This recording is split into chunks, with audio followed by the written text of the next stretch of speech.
الحمدللہ رب العالمین والصلاة والسلام علی رسولہ الامین واشہد ان لا الہ الا اللہ واشہد ان محمد رسول اللہ۔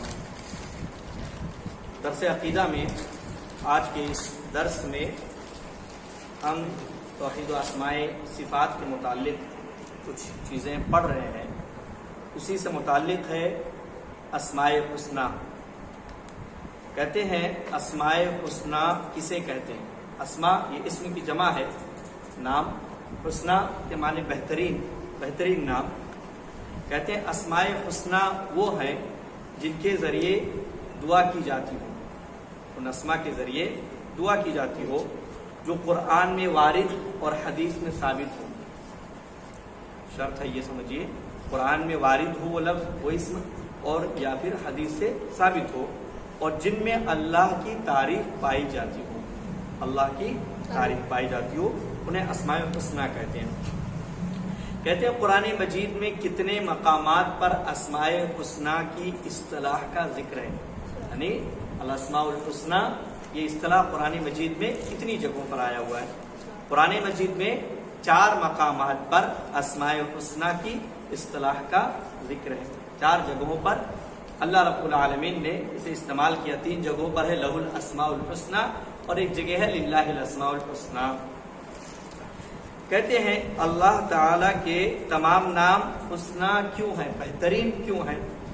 کہتے ہیں اللہ تعالی کے تمام نام حسنی یعنی بہترین ہیں کیونکہ ان میں بہترین اور کامل صفات موجود ہیں، ان میں بہترین اور کامل صفات موجود ہیں، اور یہ سب سے عظیم و برحق رب کے نام ہیں۔ اسماء معنی نام ہوتے ہیں، تو یہ اللہ تعالیٰ کے یعنی سب سے عظیم ذات کی اور سب سے برحق رب کے نام ہیں، اس وجہ سے وہ تمام نام جو ہیں وہ حسنی ہے۔ کہتے ہیں کیا اسماء حسنی توقیفی ہیں؟ توقیفی کا مطلب ہوتا ہے کہ جو شریعت سے ثابت ہو، اس میں عقل کا دخل نہ ہو، اپنی سوچ سے، اپنی سمجھ سے ہم اس میں کچھ نہیں کر سکتے، شریعت نے جیسا بیان کر دیا ویسے ہی اسے قبول کرنا رہتا ہے۔ تو کیا اسماء حسنی توقیفی ہیں؟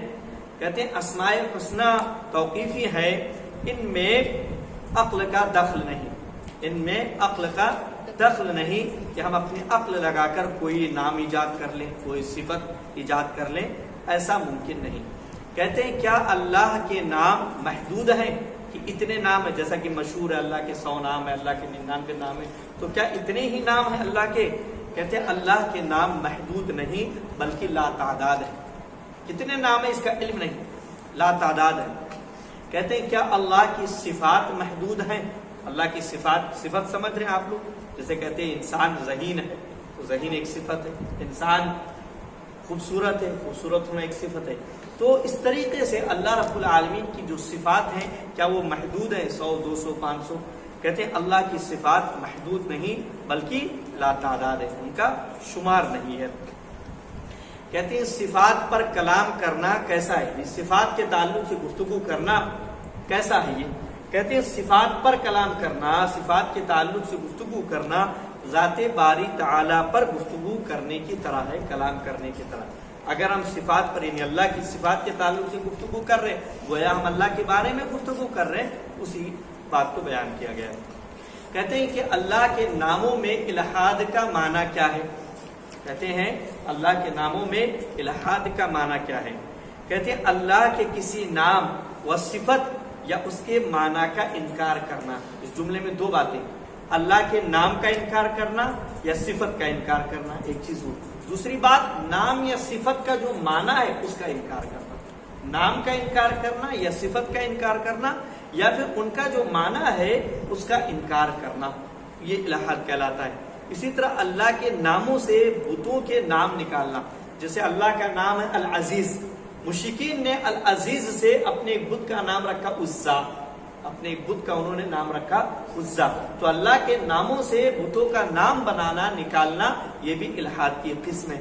اسی طرح یا اللہ کو غیر ثابت ناموں سے یاد کرنا، اللہ کو پکارنا لیکن کسی ایسے نام سے جو اللہ کے لیے ثابت نہیں ہے، قرآن میں وہ نام نہیں ذکر ہے، حدیث میں وہ نام نہیں ذکر ہے۔ جیسے ہم کہیں کہ اللہ وشنو ہے، اللہ وشنو ہے، ہم وشنو سے اللہ کو یاد کریں تو وشنو یہ نام گرچہ غیر لوگ یاد کرتے ہیں اس سے، لیکن یہ نام اللہ کے لیے ثابت نہیں ہے، نہ قرآن میں اور نہ ہی حدیثوں میں ہے۔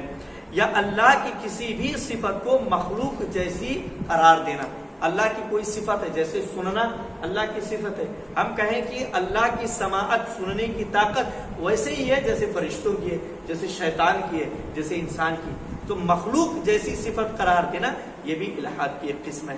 کہتے ہیں یہ تمام کام جو باتیں بیان کی گئی اللہ کے نام میں الہاد یعنی ٹیڑھا پن اختیار کرنا، الہاد کا لفظی معنی ہوتا ہے کجی ٹیڑھا پن، تو یہ تمام کام اللہ کے نام میں الہاد یعنی ٹیڑھا پن اختیار کرنا ہے، جن سے بچنا ضروری ہے، واجب ہے، فرض ہے۔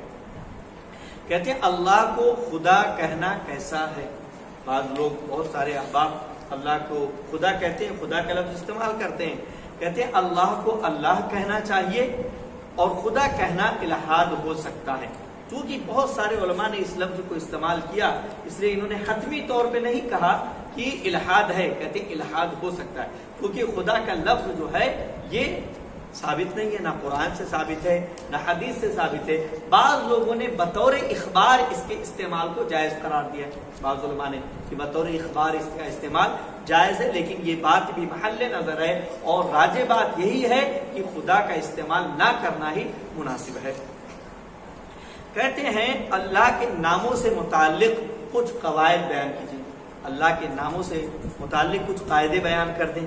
کہتے ہیں کہ اللہ کے نام سے صفات و افعال بنائے جا سکتے ہیں، یعنی اللہ کا کوئی نام ہے، اس نام سے ہم صفت بنا سکتے ہیں، افعال یعنی عمل بنا سکتے ہیں۔ جیسے اللہ کا نام ہے رحیم، تو ہم صفت بنا سکتے ہیں کہ اللہ جو ہے رحم کرنے والا۔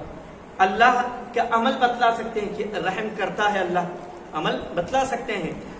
جیسے سمیع سے سننے کی صفت کہ اللہ سنتا ہے، یہ اللہ کی صفت ہے۔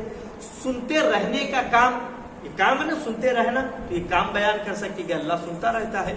جبکہ صفات و افعال سے اللہ کے نام نہیں بنائے جا سکتے، صفات سے اور افعال سے اللہ کے نام سے صفات اور افعال تو بنائے جا سکتے ہیں، لیکن صفات اور افعال سے اللہ کے نام نہیں بنائے جا سکتے۔ جیسے نازل ہونے کی صفت اللہ کے تعلق سے ذکر ہے کہ اللہ تعالیٰ نازل ہوتا ہے، تو اللہ کی اس صفت سے اللہ کا نام نازل نہیں رکھ سکتے۔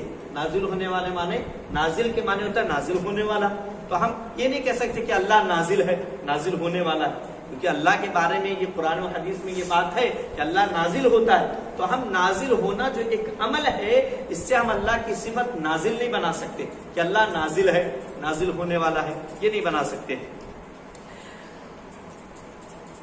بعض نام جیسے علی، حلیم، علیم، حی اور حلیم اللہ کے لیے جب استعمال ہو تو تمثیل کے بغیر، جیسے ہم کہتے ہیں علی، تو انسان کا بھی نام ہوتا ہے علی، علیم ہم انسان کو بھی کہتے ہیں، حی انسان کو بھی کہتے ہیں، اور حی زندہ ہونا یہ صفت انسان کے پاس بھی ہے، علیم کی صفت، علی کی صفت، حلیم کی صفت انسانوں کے اندر بھی پائی جاتی ہے۔ تو کہہ رہے ہیں کہ بعض نام جیسے علی، علیم، حی اور حلیم اللہ کے لیے جب استعمال ہو تو تمثیل کے بغیر یعنی مثال نہیں دی جائے گی کہ اللہ علیم ہے انسان کی طرح، فلاں شخص کی طرح، اللہ حی ہے فلاں کی طرح، اللہ جو ہے علی ہے فلاں کی طرح، مثال نہیں دے سکتے۔ تو تمثیل کے بغیر اللہ کے شایان شان استعمال ہوں گے، یہ صفات اللہ کے لائق جیسے ہونے چاہیے اللہ کے لیے ویسے ہی استعمال ہوں گے، اور جب مخلوق کے لیے استعمال ہوں گے یہی صفت، جب علی، علیم، حلیم، حی جب مخلوق کے حق میں یہ صفات استعمال ہوں گے تو مخلوق کے اعتبار سے مخلوق استعمال ہوں گے، مخلوق کے اعتبار سے یہ صفات مخلوق ہوں گے، اور اللہ کے لیے صفات مخلوق نہیں، اللہ کے لیے حی مخلوق نہیں ہے، انسان کے لیے حی مخلوق ہے کہ ابھی وہ ہے لیکن نہیں، اللہ کے لیے حی دائماً ہے، ہمیشہ ہے، کبھی ایسا نہیں ہوگا کہ اللہ حی نہ رہے، علیم اللہ کبھی ایسا نہیں ہوگا کہ اللہ علیم نہ رہے، حلیم نہ رہے، علی نہ رہے، ایسا کبھی نہیں ہوگا۔ تو اس طور پر جب ہم اللہ کے لیے ان صفات کو استعمال کریں گے تو اللہ کے شایان شان استعمال کریں گے، اور جب غیر اللہ کے لیے استعمال کریں گے تو اس کے اعتبار سے استعمال کریں گے۔ کہتے ہیں اسماء الحسنی اور صفات علیاء کے درمیان کیا فرق ہے؟ اسماء الحسنی اور صفات علیاء کے درمیان کیا فرق ہے؟ ایک نام ہے اور ایک صفات ہے۔ کہہ رہے اسماء حسنہ ذات باری تعالی کو بتاتے ہیں، جو اسماء ہیں وہ ذات باری تعالی کو بتاتے ہیں، جبکہ صفات اسماء حسنہ کے معانی ہیں۔ اسماء حسنہ جیسے اللہ، یہ اللہ کا نام ہے ذاتی، الرحمن یہ اللہ کے لیے ذات ہے، لیکن جب صفات ہو صفات کے طور پر تو وہ اسماء حسنہ کے معانی، جیسے رحم کرنا یہ صفت ہے تو الرحمن کی یہ معنی ہے، الرحمن کا یہ جو اللہ کے نام ہے الرحمن یہ اس کا معنی ہے، تو اس طور پر اسماء و صفات کے درمیان یہ معمولی فرق ہے۔ اور صفات کبھی صفات ذات اور صفات افعال بھی ہوتی ہیں، کبھی وہ صفات اللہ ہی کی ہوتی ہیں اور کبھی وہ صفات افعال ہوتے ہیں، جیسے سمیع اللہ کی صفت ہے سننا، لیکن وہ افعال فعل ہے، عمل ہے، وہ عمل ہے۔ اس طور پر کہتے ہیں اسماء حسنہ کیا ایک ہی روایت سے ثابت ہے، یعنی کوئی ایک روایت ہے، ایک حدیث ہے جس کے اندر سارے اسماء حسنہ کا ذکر ہو گیا، کیا ایسا ہے؟ کہتے ہیں اسماء حسنہ کسی ایک روایت سے ثابت نہیں ہے، بہت ساری روایتیں ہیں جن کے اندر اللہ رب العالمین کے اسماء حسنہ اور صفات کا ذکر ہے، ان تمام روایتوں کو جمع کیا جاتا ہے تب بہت سارے اسماء حسنہ اور اللہ کی بہت ساری صفات کا ذکر ہوتا ہے، یہ ساری اللہ رب العالمین کی صفات ہیں۔ آگے کہتے ہیں اللہ کے بعض ثابت اسماء حسنہ، یعنی جو قرآن سے یا حدیث سے جو اسماء حسنہ ثابت ہیں ان کا ذکر کریں، وہ ذکر کر رہے ہیں، کہہ رہے ہیں بعض ثابت اسماء حسنہ بیان کیجیے، اللہ کے بعض بہترین نام بہترین صفات بیان کریں۔ اس میں حروف تہجی کے اعتبار سے، الفابیٹ کے اعتبار سے، پہلے الف پھر با پھر تا، اس ترتیب کے اعتبار سے ان اسماء حسنہ کا ذکر کیا گیا ہے۔ سب سے پہلے اللہ، پھر الاحد، الاعز، الاعلی، الاکرم، الاول، الآخر، الباری، الباسط، الباطن، البر، البصیر، التواب، الجبار، الجمیل، الجواد، الحسیب، الحق، الحکم، الحکیم، الحلیم، الحمید، الحی، الحیی، الخبیر، الخالق، الخلاق، الدیان، الرازق، الرؤوف، الرب، الرحمن، الرحیم، الرزاق، الرفیق، الرقیب، السبوح، الستیر، السلام، السمیع، السید، الشاکر، الشکور، الشافی، الصمد، الطیب، الطبیب، الظاہر، العزیز، العظیم، العفو، العلی، العلیم، الغفار، الغفور، الغنی، الفتاح، القابض، القدوس، القدیر، القریب، القہار، القوی، القیوم، الکبیر، الکریم، اللطیف، المؤمن، المبین، المتعال، المتکبر، المتین، المجید، المجیب، المحسن، المستعان، المسعر، المصور، المعطی، المقتدر، المقتدم، المقدم، المقتدر، المقدم، المؤخر، الملك، المليك، المنان، المهيمن، الواحد، الواسع، البتر، الودود، الوكيل، الولي، الوهاب، الهادي، الحفيظ، الشهيد، القادر، المحيط، المقيم۔ تو یہ بعض ثابت اسماء حسنہ، یہ جو اسماء بیان کیے گئے یہ سب قرآن کی کسی آیت میں یا اللہ کے رسول اکرم صلی اللہ علیہ وسلم نے اپنے کسی قول میں بطور اسماء حسنہ کے ان کا ذکر کیا ہے، تو یہ ثابت شدہ ہے، یہ بات ثابت شدہ ہے، تو ہمیں چاہیے کہ اپنی دعاؤں میں ان کا استعمال کریں۔ اگر ان ناموں کا وسیلہ پکڑ کر ہم اللہ رب العالمین سے دعا کریں تو اللہ رب العالمین نے اس بات کا حکم دیا وَلِلَّهِ الْأَسْمَاءُ الْحُسْنَى فَادْعُوهُ بِهَا، کہ اللہ رب العالمین کے بہترین اچھے اچھے نام ہیں، ان ناموں کے ذریعے تم اس کو پکارو، تو ان ناموں سے دعا کرنے میں قبولیت کا چانس بڑھ جاتا ہے۔ اللہ رب العالمین سے دعا کو کہ ہم تمام لوگوں کو اسماء الحسنى کے باب میں سلف کے منہج و مسلک کو اختیار کرنے کی توفیق عطا فرمائے، آمین، تقبل یا رب العالمین، وآخر دعوانا ان الحمد للہ رب العالمین۔